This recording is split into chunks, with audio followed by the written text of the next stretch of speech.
Joining me now here in Washington, Democratic Senator Kent Conrad of North Dakota, who is chairman of the Senate Budget Committee. A busy man these days. Very busy. Let me ask you about the House Republican bid for a temporary spending bill that will avoid a government shutdown at least for 2 weeks. They have said, we'll do it if we can cut $4 billion out of it, and we want that $4 billion to be some of the cuts that the president has suggested in his new budget, and no earmarks. Have we got a deal? I think that's clearly headed in the right direction.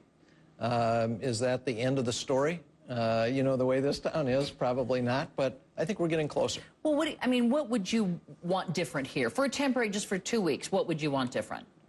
Are the cuts too big? Honestly, I think this 2-week business is not the way to go. I think there should be a longer-term agreement, hopefully through the end of the year. And the big problem is we're focusing on just a small part of the budget. Only 12% of the budget is being considered for reduction. And if we're going to ultimately solve this problem, we're going to have to do much more than consider only 12% of the budget. Well, sure, but this is a budget that's, you know, that should have been done last October, yes. Let's face it. Yeah, so, that's right. And it hasn't been done, and it's been done by these temporary spending bills, one after the other, which is sometimes business as usual in Congress. So the question is, sounds like it would be okay with you to have one big, long, continuing resolution until the budget is done in October. You know, let me just be very clear. My own view of this is, what is important is that we have a long-term comprehensive settlement that really gets the country back on track with everything on the table. That includes the entitlement programs, that includes revenue. To just be focusing on 12% of the budget, we're never going to solve the problem there. Even if you take the Republican most aggressive plan, which is to cut $100 billion from the president's last proposal. When you're dealing with a $1.5 trillion deficit just this year, you know, I mean, it's a start, but it doesn't get us there. It doesn't, but there's lots of kind of balls in the air here. Yes. And one of these balls is this 2011 budget. Right. You have to do something or the government shuts down. And you have to do something that will last till October or that at least get you there in increments. So what I'm trying to get at is, will you accept this $4 billion worth of cuts over 2 weeks to try to get a longer-term plan? Is that acceptable to you? It is acceptable to me to have $4 billion in savings in a 2-week package, sure.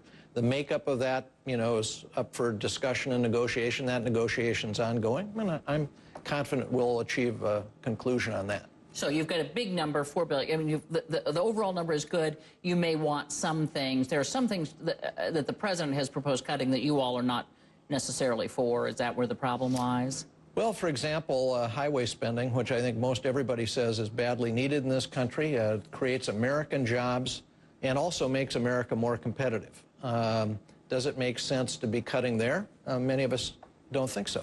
Okay. So, as you mentioned, although you use $100 billion, the Republicans now want about $61 billion, maybe $57 billion if you go for the $4. Yeah. $57 billion cut out of the budget going forward. That's the budget that's going to last till this October. Yeah. Are there $57 billion worth of cuts? Let's not specifically, just in general, do you believe you can get $57 billion out of this 2011 package? Look, certainly you could. Does it make sense to do?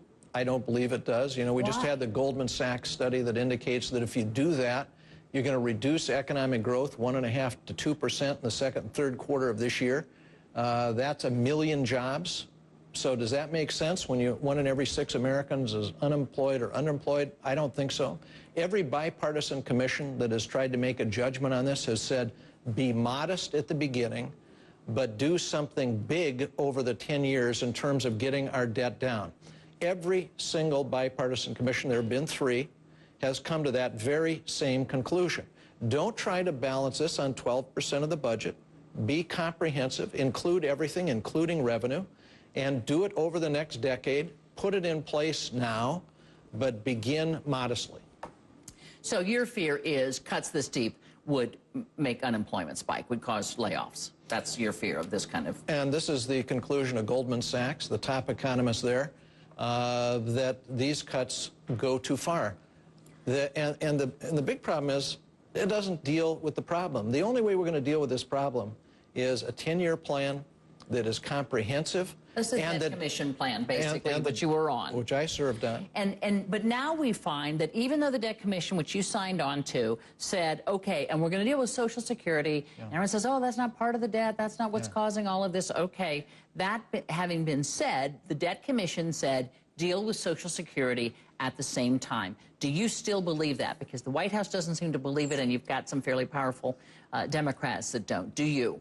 Look, I signed on to the Fiscal Commission report that reduced the debt $4 trillion over the next 10 years. $4 trillion, trillion with a T. Not talking 100 billion, $4 trillion. That's what's needed. But we did separate Social Security.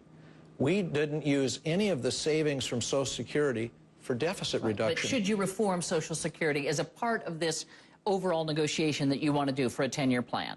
Certainly, Social Security needs to be reformed.